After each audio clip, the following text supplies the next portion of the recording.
Hello students, मेरा नाम सुरेंद्र कुमार साहू है और मैं गेस्ट लेक्चरर हूँ समाज शास्त्र एवं समाज कार्य अध्ययनशाला पंडित रविशंकर शुक्ल विश्वविद्यालय में।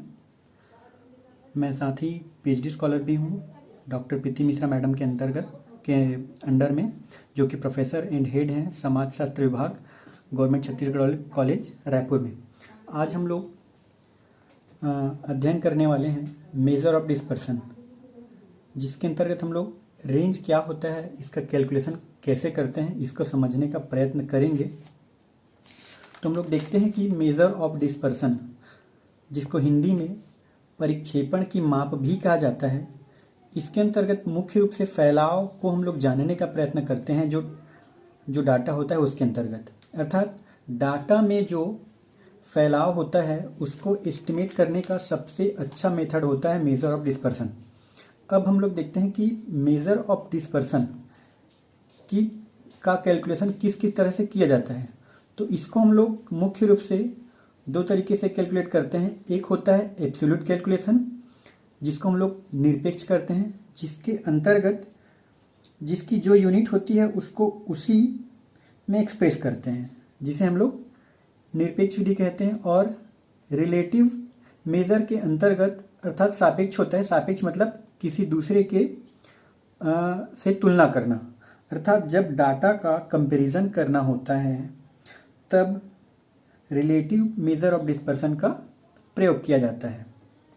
अब एब्सोल्यूट मेजर ऑफ डिस्पर्सन के अंतर्गत हम लोग यहाँ पर अध्ययन करने वाले हैं मुख्य रूप से रेंज, जिसे परास भी कहते हैं हिंदी में, क्वार्टाइल डेविएशन जिसे चतुर्थक विचलन कहते हैं, और मीन डेविएशन जिसे कि माध्य विचलन कहते हैं, माध्य विचलन, और स्टैंडर्ड डेविएशन जिसे कि मानक विचलन कहते हैं। ठीक है, तो साथ ही रिलेटिव मेजर ऑफ डिस्पर्सन के अंतर्गत हम कोएफिशिएंट ऑफ रेंज अर्थात गुणांक हम लोग यहाँ पे जानने का प्रयास करते हैं। कोएफिशिएंट ऑफ क्वार्टाइल डेविएशन मतलब कि चतुर्थक विचलन का गुणांक, वैसे ही माध्य विचलन का गुणांक और मानक विचलन का गुणांक हम लोग इस वीडियो के अंतर्गत आगे देखते जाएंगे कि हम लोग सर्वप्रथम हम लोग देखेंगे यहाँ पर रेंज। तो हम लोग देखते हैं कि रेंज का कैलकुलेशन कैसे करते हैं। हम लोग इस वीडियो में मुख्य रूप से मैथमेटिकल पोर्शन अर्थात कि कैलकुलेशन को समझने का प्रयास करेंगे। हम लोग यहाँ पर थ्योरी की बात नहीं करेंगे। रेंज का कैलकुलेशन या परास विस्तार और परास का गुणांक हम लोग किस प्रकार निकालते हैं, इसको समझने का प्रयास करेंगे। ठीक है, तो जब हम लोग कैलकुलेशन करने के लिए जाते हैं तो यहाँ पर सबसे मुख्य बात होती है कि जो आंकड़े होते हैं वो अलग अलग सीरीज में होते हैं। ध्यान से समझने का प्रयास करिएगा कि 3 प्रकार के सीरीज होते हैं आंकड़ों के। पहला तो होता है इंडिविजुअल सीरीज, दूसरा होता है डिस्क्रीट सीरीज और तीसरा होता है कंटिन्यूअस सीरीज, व्यक्तिगत श्रेणी, खंडित श्रेणी और सतत श्रेणी। अब रेंज हमको कैलकुलेट करना है, इसका फॉर्मूला क्या होता है? तो फॉर्मूला होता है इसका R = H - L, जहाँ पर R का मतलब है रेंज, H अर्थात हाईएस्ट माइनस L अर्थात लोवेस्ट। तो हाईएस्ट नंबर से लोवेस्ट नंबर को माइनस करना, ये हो गया फॉर्मूला रेंज का। और साथ ही CR अर्थात कि कोएफिशिएंट ऑफ रेंज, परास का गुणांक, इसको ज्ञात करने का फॉर्मूला है H - L / H + L। ठीक है, तो ये हो गया फार्मूला। इसका फॉर्मूला बहुत ही आसान है और इसमें समझने वाली बहुत ही मुख्य बात यह है कि हम लोग यहाँ पर 3 श्रृंखलाओं में रेंज का कैलकुलेशन करना यहाँ पर हम लोग देखेंगे। तो यहाँ पर मुख्य बात यह है कि किसी भी सीरीज में हम लोग रेंज का कैलकुलेशन करते हैं तो फ्रीक्वेंसी की आवश्यकता हमें नहीं पड़ती है, हम लोग उसका उपयोग नहीं करते हैं। ठीक है, तो सर्वप्रथम हम लोग देखते हैं रेंज इंडिविजुअल सीरीज में। इसका कैलकुलेशन कैसे किया जाता है। ठीक है, तो इसके अंतर्गत हमारे पास कुछ आंकड़े हैं जहां पर एक स्कूल में एग्ज़ाम हुआ जिसमें कुछ प्राप्तांक हमको दिए गए हैं। उदाहरण स्वरूप हम लोग यहाँ देखते हैं एक्स, जो कि यहाँ पर नंबर है 72, 78, 75, 67, 64, 60, 30 और 32। अब हमें यहाँ पर रेंज निकालना है। अभी कुछ देर पहले हम लोगों ने इसका फॉर्मूला देखा है कि R बराबर H माइनस एल, अर्थात हाईएस्ट माइनस लोएस्ट। तो यहाँ पर अगर हम लोग देखेंगे तो यहाँ पर हाईएस्ट नंबर क्या है, हम लोग अगर पूरा ध्यान से देखेंगे तो यहाँ पर हाईएस्ट नंबर है 78 और लोएस्ट नंबर क्या है यहाँ पर 30, अर्थात यहाँ पर 78 माइनस 30 कर देते हैं, कितना आएगा यहाँ पर 48 आएगा। तो ये हो गया हमारा रेंज। इसी प्रकार हमें ज्ञात करना है कोएफिशिएंट ऑफ रेंज, अर्थात गुणांक, परास गुणांक, जिसका फार्मूला है H minus L divided by H plus L. तो यहाँ पर हाईएस्ट हम लोगों ने पहले देख लिया है कि 78 हाईएस्ट नंबर है, उसके बाद 30 लोएस्ट, फिर यहाँ पर हाईएस्ट 78 प्लस 30, तो यहाँ पर आगे हो जाएगा 48 डिवाइडेड बाई 78 प्लस 30 हो जाएगा 108। अब इसे डिवाइड करने पर प्राप्त होता है, इसको मैं कैलकुलेट कर लेता हूँ, 0.44। ठीक है, तो हम लोगों ने देख लिया कि इंडिविजुअल सीरीज में रेंज का कैलकुलेशन कैसे करते हैं, जो कि बहुत ही आसान है। R बराबर H माइनस एल, और उसी प्रकार गुणांक कैलकुलेशन के लिए H minus L divided by H plus L. एक ये हो गया। हम लोग एक और एग्जांपल देखते हैं इसी के अंतर्गत, जहां पर हमें यहाँ पर बच्चों के कुछ मार्क्स दिए गए हैं जिससे हमको कैलकुलेट करना है रेंज का। ये यहाँ पर कुछ कम आंकड़े हैं, उदाहरण स्वरूप हम लोग देखते हैं 72, 78, 75, 67, 60 और 80। अब हमें यहाँ पर रेंज निकालना है, तो यहाँ पर पुनः हम लोग करेंगे हाईएस्ट माइनस लोएस्ट। यहाँ पर हाईएस्ट क्या है 80, तो 80 माइनस 60 इज इक्वल टू 20 हो जाएगा। ये हो गया रेंज। यहाँ पर रेंज कितना है 20। अब इसका गुणांक निकालते हैं, परास गुणांक, वो कितना हो जाएगा, तो 80 माइनस 60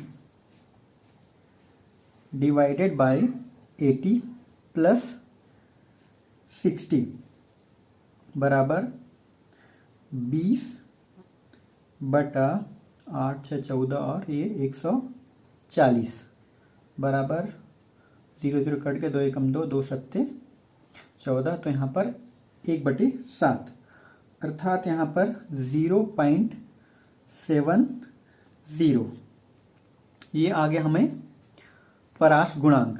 ठीक है, तो यहाँ पर हमको ध्यान देने वाली बात ये है कि रेंज जितना कम होता है, यहाँ पर ध्यान दीजिएगा, यहाँ पर रेंज कितना है 48 और यहाँ पर रेंज कितना है 20। तो रेंज जितना कम होता है उतना ही डाटा में डिस्पर्सन या फैलाव या बिखराव कम होता है। और उसी प्रकार जो गुणांक है, कोएफिशिएंट है, उसके भी कम या ज़्यादा होने के क्या मायने, इसको हम लोग देखते हैं। तो ये जब भी आएगा ये 0 से 1 के बीच में ही होगा। यहाँ पर देखिएगा 0.44, यहाँ पर देखिएगा 0.70। तो जब डाटा जो है, सॉरी डाटा नहीं, गुणांक अगर 0 के करीब होता है, अर्थात कि 0.4, 0.3, 0.2, 0.1, तब जो डिस्पर्सन होता है या परफॉर्मेंस जो है वो होता है, वो खराब होता है।